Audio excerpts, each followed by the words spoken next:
Good afternoon. Welcome to the pre-happy hour here at Soccerex.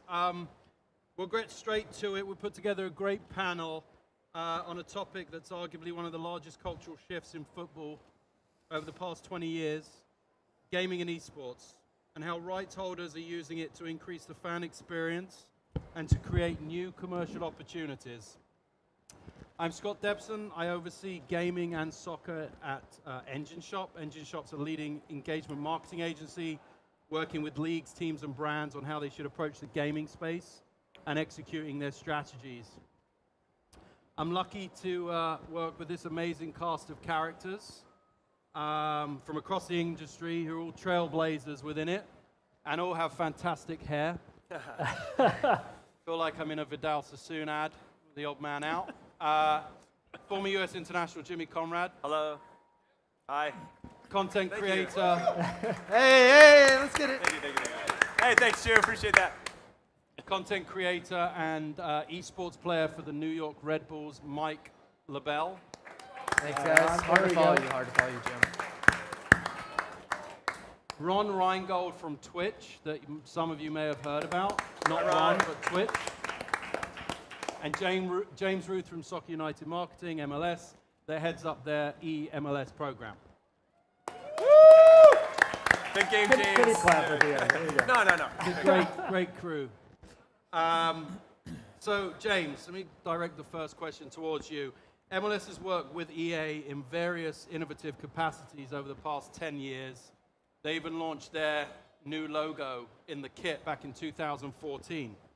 Last year, obviously, you launched EMLS, competitive gaming league. What were the key points and key areas that really pushed the league into launching a standalone property? Sure. Well, I think it's a couple pieces. I mean, the first piece is it felt like the natural next step for our partnership with EA Sports. As you said, we've done a lot of innovative things with them, whether it's launching the new MLS crest in the game. The first time anybody ever saw it was in FIFA 15. We were really excited about that. We worked with them to make sure that MLS was a core component of the journey in one of the past iterations of FIFA. And so we view them as an endemic partner within soccer, right? We view them on the same tier as a lot of our other core partners that are core to what we do on the pitch. We think about them all the time when we go off the pitch, right? They're such a core piece of how we not only grow new fans, but also satiate our existing fans. And so it felt like the natural next step just based on everything that we've done with them and all the great partnership that we've built with EA Sports. But when we started to look at esports specifically, we really went back to the data and everything that we've learned about our fans over the last 5 years. And it all pointed to the idea that gaming is essential for us to make sure that we're always part of the global soccer conversation. And also to make sure that we're, like I said, satiating our fans. It's a really unique thing for us to have such a large component of our fan base engaging with our sport via FIFA, and for MLS specifically, that's true. And when we looked at how we're proactively engaging and growing our next generation of our fan base, gaming was just as, or if not more important. So it was a big component across the board, and we just kind of looked at the numbers and said, listen, this makes sense for the league. And it's a great opportunity to thrust MLS into a global conversation around gaming. And was there key statistics that you saw that really related people playing the game to getting bums on seats and getting people into the stadiums and really showing their fandom? I think the connection is at a high level where whatever we can do to take the brands of our clubs, the brands of our league, and extend it to different places. This whole conference has talked about how soccer exists far beyond the pitch. And if we're going to do everything we can to grow our clubs, we've got to be really proactive about taking them outside of the white lines, right? And the data that we looked at for gaming specifically was looking at really hard, how do we grow new fans? What are the core components of it? Obviously, playing the game's really big, watching our games on broadcast. But for our avid fans specifically, I mean, 65% of avid MLS fans point to gaming and FIFA specifically as a major component in generating their soccer fandom. That number, net is higher than the percentage of people that said playing the traditional sport made them fans of soccer. So when we look at where we spend our priority for growing fans, gaming is right at the top of the list for what we need to be doing going forward.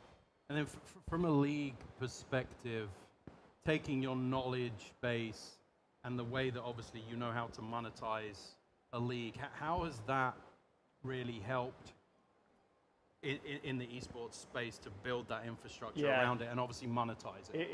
It's a really good point. I think we're really in a great spot as a league because our strategy has been we view MLS or EMLS as an opportunity to be additive to our core MLS experience. That is first and foremost for the fans, but it also applies to our partners as well. We've been able to create an EMLS, a great conduit to bring non-endemic gaming partners into the mix and authentically integrate them into what we're doing. So great example of that is what we saw at EMLS All-Star Challenge, which we worked on together. Wells Fargo sponsored that. They were really excited about the space, but they were also understandably nervous because they never activated within gaming before. And coming out of that event, they were able to build all the great equity that they have created with soccer fans and extend it to their activation in EMLS, and as a really authentic, on-point activation within the gaming space that the community really responded to quite well. Going to move over to Ron. So I'm sure, put hands up, who's actually gone on Twitch and the audience that's sitting here? Chew, you're not counted. All right, so about 10% probably. So as we know, Twitch has become the go-to platform for gaming, and Ninja, the likes of people like Ninja that everyone asks me 1,000 a day, how's he making, 1,000 times a day, who is this guy, how much is he making? It is making a lot of money. On average, these are some amazing stats, on average at any time in the day, so right now there are 1 million viewers on Twitch. Generally, on average, there's 15 million unique viewers in a 24-hour time span. And in the last 7 days alone, there's been 4.2 million hours of FIFA streamed and viewed. 4.2 million hours. So another interesting thing, 2018, I don't know if any of you are NFL fans, but Thursday Night Football has been also streamed now on Twitch.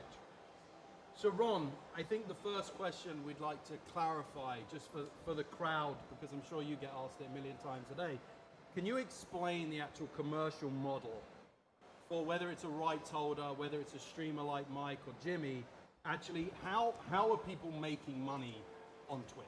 Sure. Well, I mean, the first thing is I'm glad to see only about half the hands raised. It means we've got some room to grow, which is always a good thing.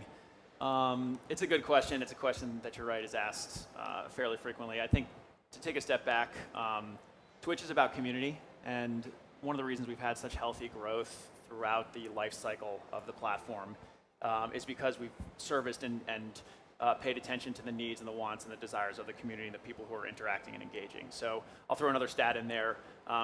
In any given month, we have about 2 million people who actually stream themselves. So if you take a look at that as a part of the overall audience, it's a pretty healthy perspective to see the community actually participating in the content as well as engaging with and watching and the overall ecosystem. So, as far as monetization is concerned, there's a couple of easy, obvious ways that we start. The first one being subscriptions, right? So if a new channel launches, the priority that we always kind of push the content creator or channel towards is get those subs, right? You know as well as anybody. Subs are your first line of fans. They're your most engaged fans. They get notified when you go live. They get notified when you go on all sorts of different types of adventures throughout your content. So that's a good start. Second one is Bits. Bits is our virtual cheering platform, which allows individuals who are watching to further engage with the content. They can cheer for a good play. They can cheer for something funny, and it really brings the chat to a much more livelier perspective. So I sit within the esports department, which rolls up into the broader content organization of Twitch. We're doing a lot of work with traditional leagues. Thursday Night Football, the most functional example right now through the NFL. And we're trying to figure out, I think, collectively with a lot of leagues, what does live broadcast look like on the platform? It's a different means of distribution. We're working very closely with the MLS on some upcoming initiatives, particularly around the EMLS These guys, by the way, are far beyond most leagues as far as the maturity and the homework that's been done on that side of things. So props to you, James. Had to do it.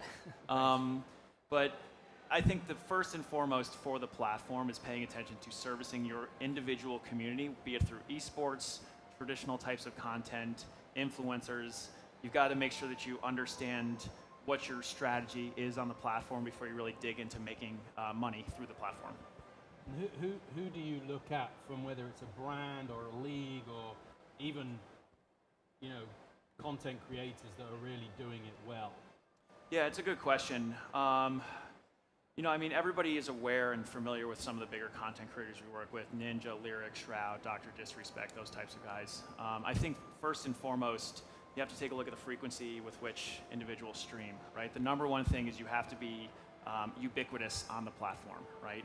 So we advise average stream times anywhere between 4 and 6 hours, which is, in a digital world, it's a crazy number to think about, right? I mean, the traditional social platforms, you're interacting, you pick up your phone, maybe you go to YouTube to watch a couple of videos, but on Twitch, it's all about duration and being able to service a broader audience through that duration as well. As I mentioned, I think EMLS, very far ahead of the curve, really thinking about what a consistent schedule, how to reach the audience in a number of different ways from around major markets and throughout the country. I think that would be the start. Great. I think just to add on to that a little bit, can't underline enough how community is a core thing to be thinking about. And I think in a lot of conversations, it's really easy to say community, community, community, but what does that really mean? It's thinking through a lot of the smaller components of thinking about the sub-communities and the personalities that are in the space, and how do we create great relationships with the guys and girls that are shifting the conversation within platforms like Twitch. That's been core to us feeling like we've really jumped into the space in the right way. And I think it's a different approach because it's a different platform. And I think a lot of people want to very quickly apply what they know about other platforms to Twitch. And that community piece it cannot be underlined enough in terms of its importance of being successful on the platform. Yeah, that's absolutely correct. And I think a part of that, in addition to being able to find, establish, and build your community on the platform, once you have those folks, you can take them elsewhere, right? These are the people who are going to buy merch, they're going to buy tickets, they're going to go to other social platforms, they're going to go to live events, but it really starts on Twitch. So I think that's a really nice segue into Mike. Mike actually has been competing in the FIFA scene since 2007, so it makes him a very old man. Thank you. And actually reached 3 consecutive FIFA Interactive World Cup finals in 07, 08, and 09. So he doesn't just have good hair. And he then actually started streaming as a senior in high school. In college. And really now is probably one of the most recognized FIFA content creators and pro FIFA players. So he's got a very, very interesting take because obviously he's been able to become a pro and also create great content. And I think him being signed by Red Bulls is very interesting, obviously because we all know that they're extremely innovative from a content creation perspective. But I guess for you, Mike, how has being in the organization helped your brand grow? And then vice versa, how do you feel bringing your brand into Red Bull has actually helped them grow? Perfect. So let's start with, I guess, a little bit more about me here. So when I was, and this is how Red Bulls really helped me grow, and then I think even the future of a lot of people that are now aspiring to be pro players. So they want to be competitive, they want to be involved in esports, maybe even content creation. Because when I was growing up, as you've aged me a lot, thank you. I'm only 29, okay? I just was really young when I started. But when I started playing video games, I had an Ethernet cord through my house that was like almost 100 feet. My parents hated me. They were like, what is going on in this household right now? I was like, I promise I'm good at this video game, just wait it out. And that was the story. It was always like, what's going to happen? Are there really tournaments? Are there things that you can compete in? And it would have been so much easier if I had like a club, or if I had sponsors, or I had anything involved in esports. Because back in 2007, it was really, you're looking at Quake, you're looking at Unreal Tournament, you're looking at Counter-Strike, and even those guys weren't making much money, a lot of them. Yeah. So there just wasn't anything that legitimized it. And that's where the New York Red Bulls and Red Bull in general brings us instant credibility, where if you mention those names, people know exactly what that is, who that is, they're part of the league. And that gives people an opportunity to be involved as actually a career option. And a lot of times people take you a lot more serious. Because when I was creating content, they were like, oh, you must just do that for fun. I was like, no, this is what I'm doing. It's going over all right. I'm really enjoying it. But they instantly would almost look down on it, and especially back in the day. And then on the reverse end, as James was saying, and I actually think this statistic is higher, but James said 65%, correct? Yep. Of like the MLS audience is definitely engaging in FIFA and playing video games, and it increases that performance. Especially, I always think to myself, if your team's not doing that well, one way that you can kind of stay active with your team is that you can play FIFA. And I have so many friends that grew up with no soccer in their life. They didn't have any of it, but when we got into college, it became a thing. Yeah. Like when we go to people's places, we're going to play FIFA. And it became a social game that got people into the sport. And now they go to MLS games and they become fans of different teams that they didn't necessarily become a fan because of proximity or become a fan because of their family, which is what we've seen traditionally when you're looking at soccer or football culture. Usually it's built into many generations. But the MLS is kind of new. It's kind of fresh, and it's actually changing a lot too, because when I was growing up, it was very different than what it looks like now. Like I remember when I was 15 years old, nobody wanted to be a pro soccer player because they're like, they're not going to make any money. Yeah. Sorry, Jimmy. That's like when we were watching Jimmy. It was like aspiring for 30K. You literally did it for the love of the game. Yes. Yeah. I'm just sitting here trying to be polite, letting you do your thing, taking shots at me. From the reverse end, going to the New York Red Bulls, I'm able to engage a lot of fans that they wouldn't be able necessarily to engage traditional methods. It doesn't work the same way. You're not going to get the 15-year-olds. You're not going to get the 8-year-olds. You're not going to get the 20-years, the 25-year-olds, and people that just didn't have soccer in their life. And they're able to watch my content and be like, you know what? All right, what's up with the New York Red Bulls? Tell me more. Or going to events. So this year, and starting in January, I've already been to 70-plus appearances with something regarding the league or the New York Red Bulls. And that's a lot of exposure that people don't necessarily see outside of just the content that you're creating on Twitch or Facebook or YouTube or all these different platforms. And it basically brings them in. I know a lot of people that never got to go to the stadium until this year, or people in Europe that don't support an MLS organization, but that doesn't mean they don't want to watch. Doesn't mean they don't care. They don't know anything about the culture. Yeah, and I think a big component, which are kind of going around, is also you just have an ability to have a different tone, right? A conversation from the New York Red Bulls channel, it's got to be a little bit different from the conversation that you have, but you can still create reverence for the New York Red Bulls brand in a conversation that they might want to talk like that, but they probably can't because they're the club, right? So it's awesome to have you working with them to build that newer conversation, then do all the stuff that you're talking about, bringing new people into the club that might not have a reverence for it outside of FIFA or the conversation around gaming. I think it comes back to cutting through the noise for the modern football fan, right? Where, my dad still sits down in front of the box and watches Match of the Day, whereas the modern football fan has got 17 alerts on what the score was. They're watching a video that they've got through a FotMob app or, through Twitter, or Jimmy posted it already, or something that they're consuming all of this content. And obviously this modern football fan is such a more complicated consumer. And then when you've got someone like a Mike that's able to put that information on channels, it obviously cuts through that noise, right? Which leads to Jimmy, who just is, started playing, not making any of us feel old, but started playing in MLS in 1998. Ooh, yeah, thank you. Won 27 caps for the U.S. national team. Hey, that's good. Hey, I probably sat on the bench for 27 as well. Do you have the caps, or did they? No, never got a cap. No physical caps. Retired in 2011, and has really become one of the most well-known football influencers, hosts, content creators, FIFA pundits, and most importantly, pickup game connoisseur. That's it. If anyone's around tonight, we're playing tonight. Check out Jimmy's. That's it. Soccer 5 in Kendall, 7 to 10 p.m. You're all welcome. I think what we were talking about, interesting stat that I dug up through one of the channels, is that your average MLS fan spends an average of 85 hours a week on connected devices, right? So this man here, it's a very different landscape, obviously what it was in 2011, but he's actually tapped into the modern fan, and you've hacked the conversation, which brands want to know, how can we hack the conversation? Jimmy's done it. So from a fandom perspective, I think let's touch on the fandom part first.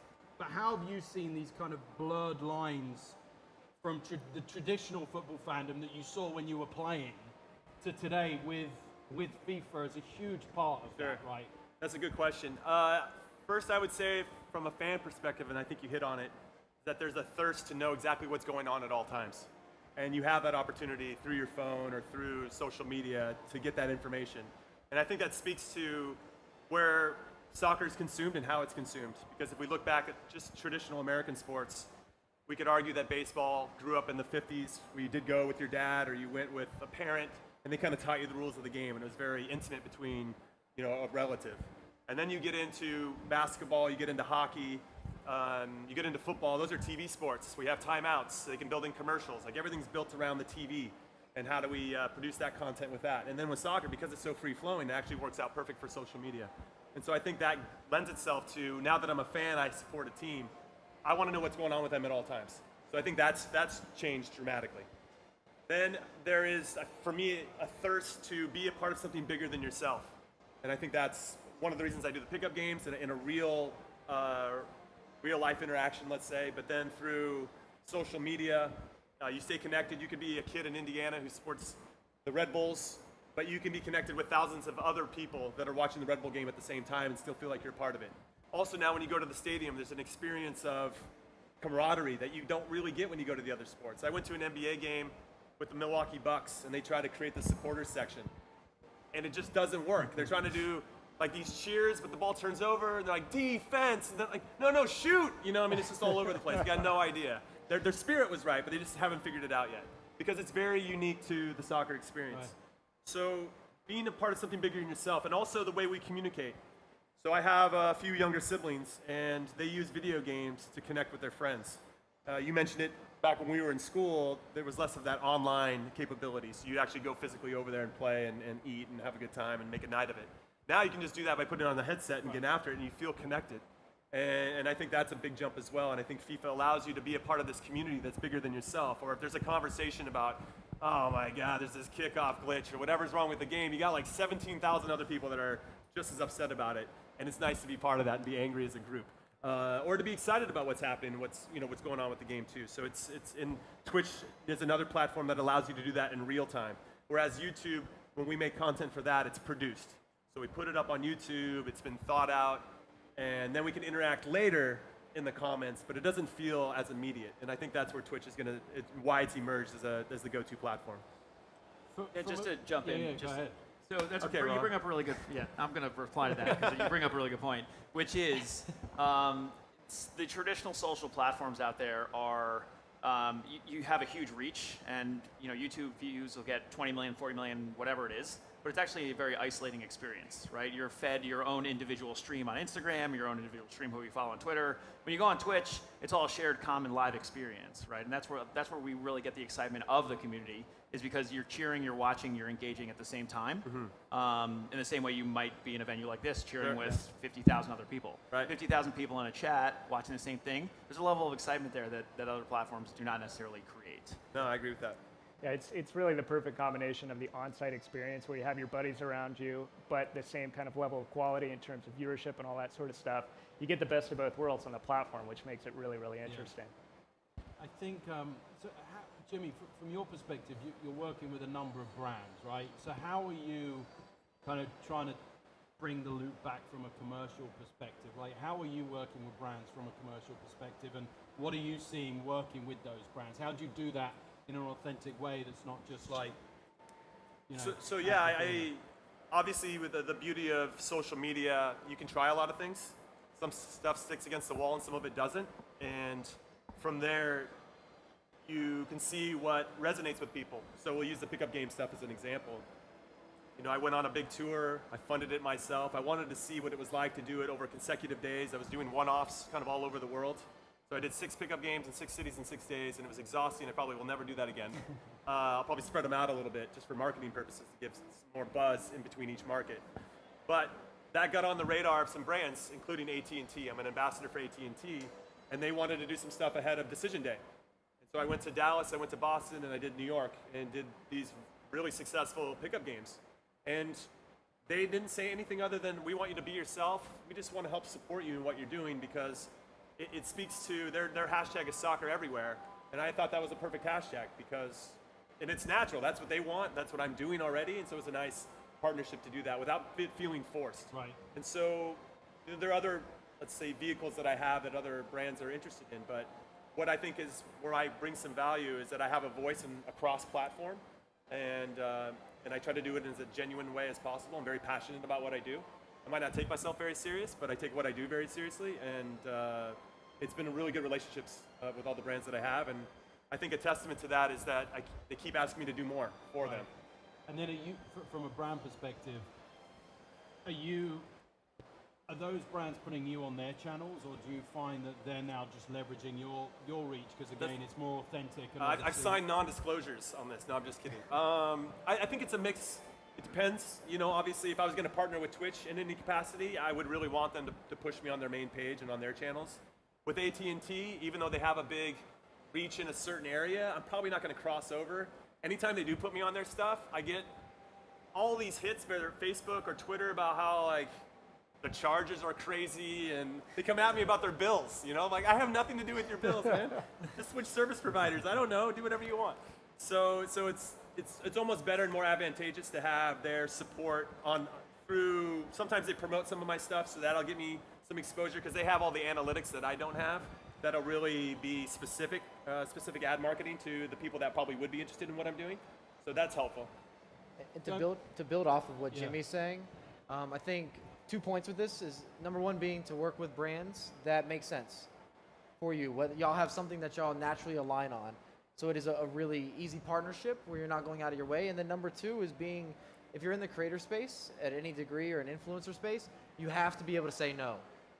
Just because somebody wants to be involved doesn't mean that it's going to be a good relationship. I think a lot of people make mistakes, or you learn from these mistakes, where you get into maybe an ad campaign, it doesn't do well, but people can feel that on a community level of saying, okay, this doesn't connect or resonate with you, and it doesn't work. Or y'all don't communicate between your ideas and the brand's ideas, and the synergy's not there, and it just shouldn't have happened. And it's nothing wrong with that. You guys want to have a positive relationship. And I think a lot of mistakes that I see, at least in the content world, is you're so excited, you've worked so hard, you finally get your first opportunity to maybe parallel with a big brand, and it's just not done right. Or y'all didn't communicate maybe their goals, your goals, and where they can align.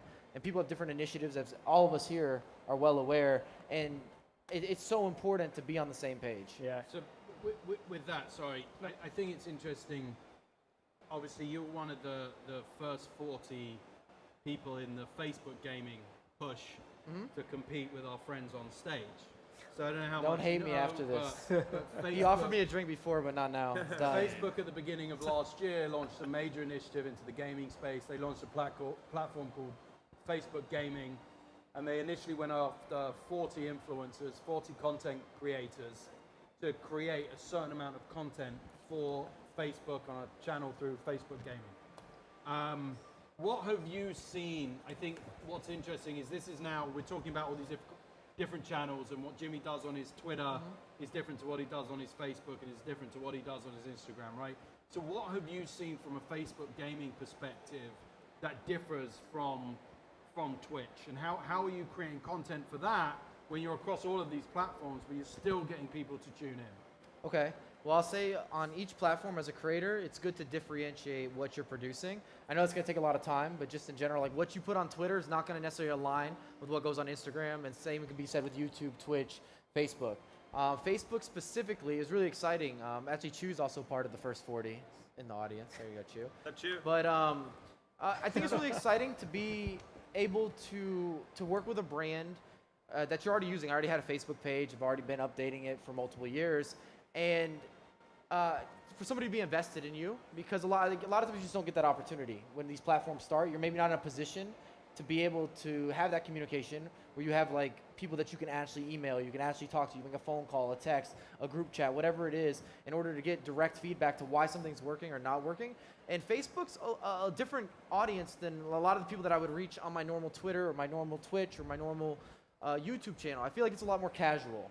And I don't know if you've done numbers on this, you've got something to reply to me about. I feel like he's going to. But I feel like it's a much more casual audience of people that have never consumed FIFA content.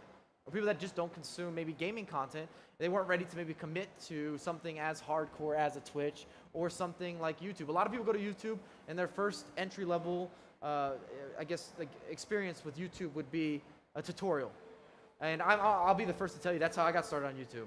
I didn't know how to tie a tie, and I was like, let me figure out how to do this. So I got on YouTube, and I was like, yep, I could do this. And it kind of even kickstarted what I did on YouTube, because I started making a lot of like tips and tutorial videos, and I wanted to do it with entertainment, because I remember watching this tie video and be like, dang, this guy is so boring. But I did learn how to tie the tie, and then the second video I searched was how not to ruin my laundry. I learned there's another option, you know, like you're supposed to separate the grays. I guess I didn't get that, Mom. Sorry. Like I was messing up laundry. That was quite a right turn. Yeah.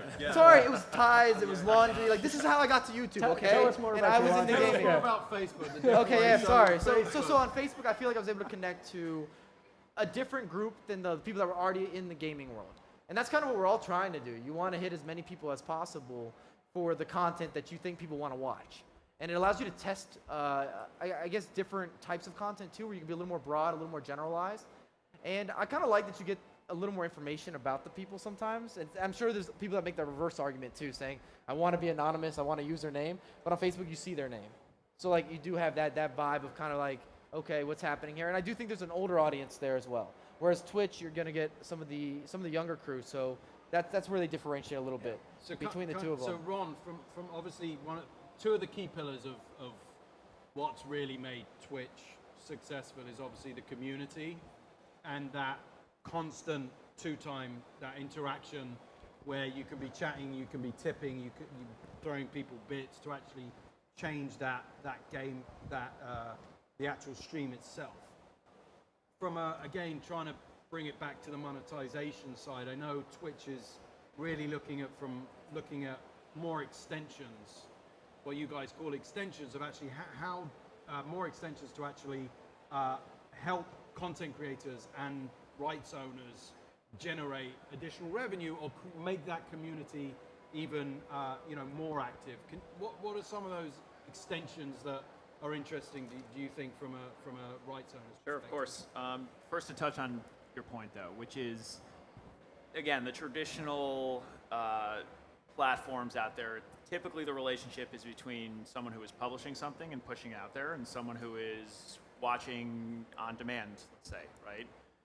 The nature of Twitch as a platform is much more communal, right? It's happening real time, it's happening together, everyone's experiencing it together. So it's not necessarily a publish, push out, it's all in the same thing together. So to that point, I think you're right. I think it's a totally different audience. It depends on what you're trying to do. They're all complementary at the end of the day in different ways, depending on what your strategy is. As far as extensions are concerned, we view extensions as a true differentiator for us as a platform. So essentially what extensions are more unique ways to interact with the content, whether it's a voting widget, stats widget that you can have pop up. We can have chat control different things. For instance, if you take a look at a more traditional esport like PUBG, you can do chat voting to see where someone drops in on the map. So it's just an additional way on top of what's going on from a live stream to interact with the audience, to interact with your chat, with your community, to have them dictate and help shape whatever the broadcast may be. And as far as monetization is concerned, we have commerce plugins. So there's one-click commerce purchase. If you're up on Amazon, obviously there's a relationship there between Twitch and Amazon. If you're up on Amazon, you do one click to purchase a piece of merchandise. And that's a very valuable thing for content creators, for whether it's teams or individuals. That reduces a lot of friction in the e-commerce space. Right. Yeah. And that's really just the start of it for us. I mean, we lean into a lot of third-party extension developers because what we find is we leave the field open. People will come and they'll make their own sections and they'll do what will be most efficient for them to develop against. Obviously, with commerce, a big part of that. Just coming back from a brand perspective. So, over the past 18 months, if anyone's been kind of tracking the brand's integration into esports and the spend from brands, the last 18 months we've seen a real shift away from just your endemic brands, your gaming endemic brands, your headphone manufacturers, your PC manufacturers. And over the last 18 months, you've now got non-endemic brands actually outpacing and outspending your traditional gaming brands. So you've got, like James mentioned, the Wells Fargos, the Geicos, the banks, traditional industries now that you wouldn't actually expect jumping into esports. So, James, from your perspective, what are you seeing? Obviously, you touched on Wells Fargo before, but what is attracting the brands to esports from your perspective for both online and offline, right? Because we're having the event side of it, and I think that's a large part, even what Jimmy touched on, the community. Esport and gamers, esport players and gamers aren't sitting in their mum's basement anymore. Yeah. They do want to come out. It's not like they're crawling out from the dark and the light's hurting their eyes. These are the average people. I just saw an article, 46% of Premier League people, 46% of Premier League fans are gaming while watching the Premier League. 46% of Premier League fans. And that basically is anyone that watched a Premier League match in the last month. Yeah. They're gaming. So this isn't people climbing out of their parents' basement.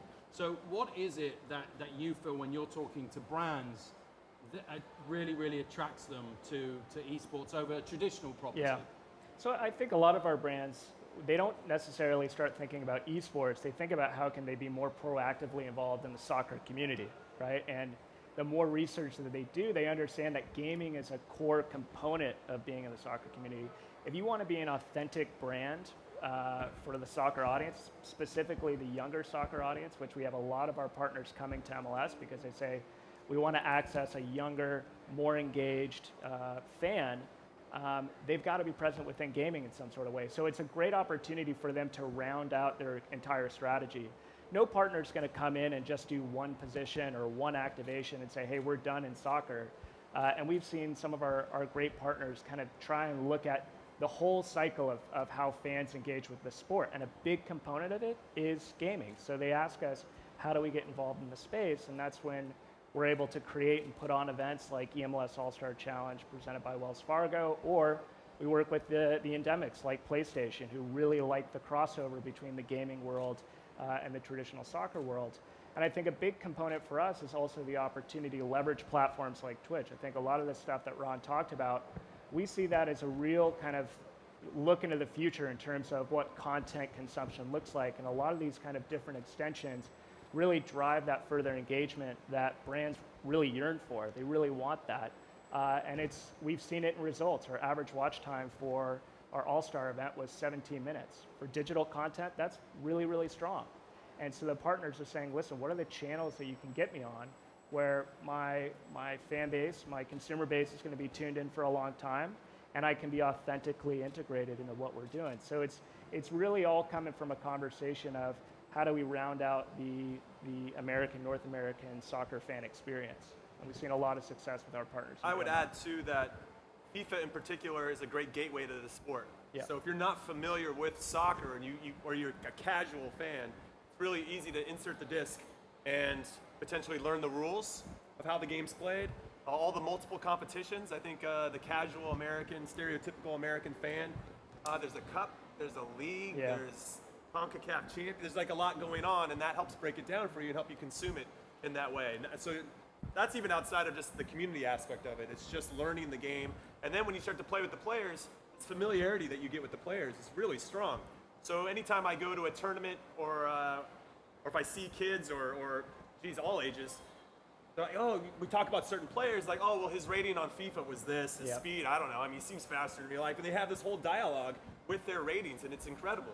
And it's only because of FIFA that allows that to happen. I think in this country, we're still, especially with soccer, we're still trying to figure out ways to continue to make our players seem heroes and role models. And I think FIFA allows us to do that in a really organic way. And that was one of the fundamental points of EMLS, is how do we get our players into the global FIFA conversation? Right. Because that FIFA conversation around players, I mean, Mike's talking about it all the time. It's a good portion of all the content you see within gaming. And so we need to proactively get our traditional players integrated in that conversation so that what you're talking about can happen. We get reverence for the Alessandrinis of the world and so on and so forth. And all the pro guys, they all play FIFA. Like if you went to any of these guys in the locker room, they're all like, yeah, that's what we're about to do. Every trip, they take a console with them. And it's just the same as like kind of what we were saying, where it's like just people in general. Everybody's playing the game. And I even build from what you were saying. People know every little detail about every player. And when I started playing FIFA, it was 2004. But I started because I wanted to be able to replicate like my heroes. I wanted to be able to, all right, I want to do it. So I assume you played with me all the time. Yeah, that's... No? Too soon? Sorry. Yep. Trying to liven things up. Go ahead. Go ahead. It's quarter I to was gonna six. say, I It's was quarter gonna to six, Jimmy. You know. Can't recite his stats. I was gonna say like Zidane. Okay, fine. And maybe Thierry He's all right. Henry He's all and, right. Yeah, they're okay. They're decent players. Eric Cantona. Like Sure. these guys were Sure. like people I wanted to replicate. And it's because I'm watching them on TV all the time, and I was like, cool, I can't control them. What can I do? What do I have control over? And it started with like the basics of like a career mode, which you know a lot about. And from there, it turned into, okay, I think I'm pretty good at the game, and then going into what's next. How do I build from this? But it took my fandom to another level in terms of knowing everything that's happening in the Serie A, everything that's happening in the MLS. Like I can tell you about all the teams right now in the MLS because it benefits me directly, not just watching the sport, but also as a gamer and building your team for when we're going to compete. I need to know who's faster, who's stronger, who performed well, did they get an inform, who's got a good left foot, who's got a good right foot. And I can have this conversation with a lot of people right now that aren't playing at a pro level. They've started taking that all in. Well, and that's a good point. I mean, there's so much crossover that you see between what's happening on the field and how that impacts the game. Like Inform, I check Inform every week when it comes out, you know, because it's directly tied to what's happened on the field.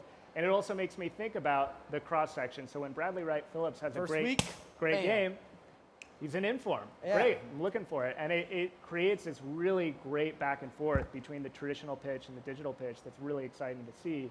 And it's awesome to be part of all of that.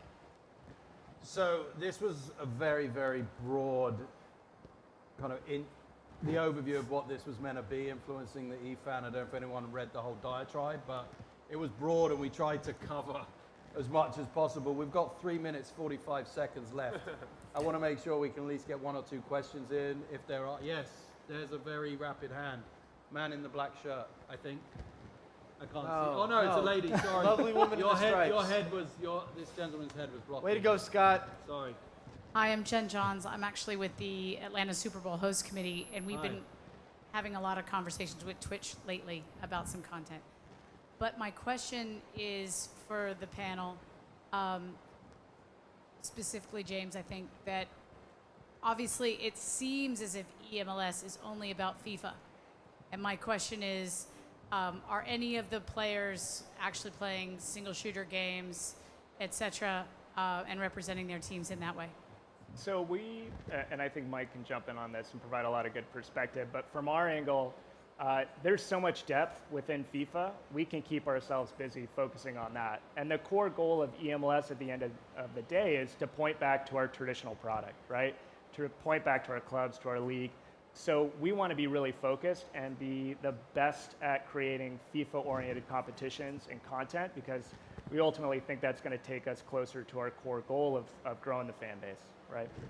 And I think also from a player perspective, from our players then, they don't have the time. I mean, if they want to be a elite level player, they've got to dedicate almost all of their time to FIFA. So just to touch on that really quickly, everybody on the New York Red Bulls, all the players, like the professional players, they all play Fortnite, so they all play shooters. They all pretty much play PUBG as well. So yeah, they're actively playing more than just FIFA. Yeah. I think you've seen a few teams like the Schalkes of the world and PSG, you know, where they've signed other players for other titles. But I think for, you know, just going back to what James was saying, from an MLS perspective, you want to increase your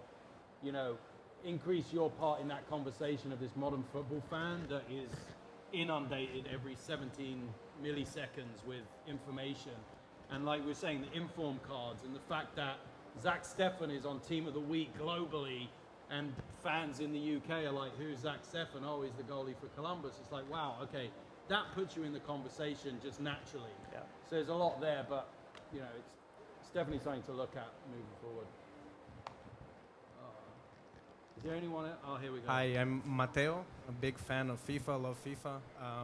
This might be even a question more for Scott. So Scott, if you work for a property or a league that wants to get into esports, but you're not fully licensed like MLS, you know, the first thing that people come up with is, oh, organize a FIFA tournament. Yeah. You know, that's it. So what would you recommend for a sports brand, a soccer brand, a league to start getting involved in this field for the first time? Where are you from, sir? Oh, right, okay. So, I mean, look, obviously from an engagement perspective, it makes sense, and you'll be surprised. I mean, we ran an open tournament for the Wells Fargo at All-Star game in Atlanta we had about 250 people sign up for a 2-day open tournament. And from an engagement perspective, it was, you know, people come down, they play against each other, and however competitive it is, and obviously you can start it off that, hey, you just have to play with XYZ team. You don't have to play Ultimate Team, which is obviously what the pro level is played at, which is a lot more complicated. But ultimately, you know, create an event where people come down, they're having fun, they're playing FIFA, and maybe it's accompanied by another, you know, maybe it's a pickup and FIFA. You know, maybe it's beach soccer and FIFA. You know, to me, it's just another way of engaging a consumer. And these people are playing at home, right? They're playing on their couches, they're playing with their friends. So draw them out into a fun environment to play.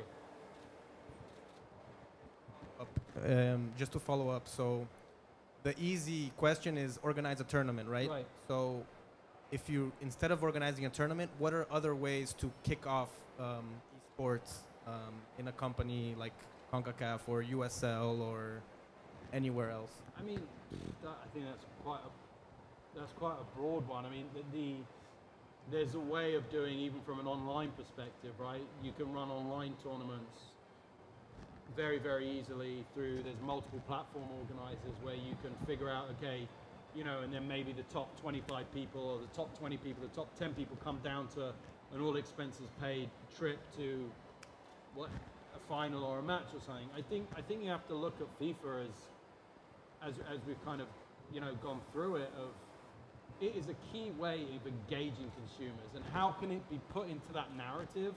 To me, for a team or for a league, or through that consistent narrative, you know, can you highlight players within, you know, within the league or within the organization that have been highlighted from Team of the Week? You know, can you create your own? I'll team jump of in the here week? because I think as a gamer, you want to compete.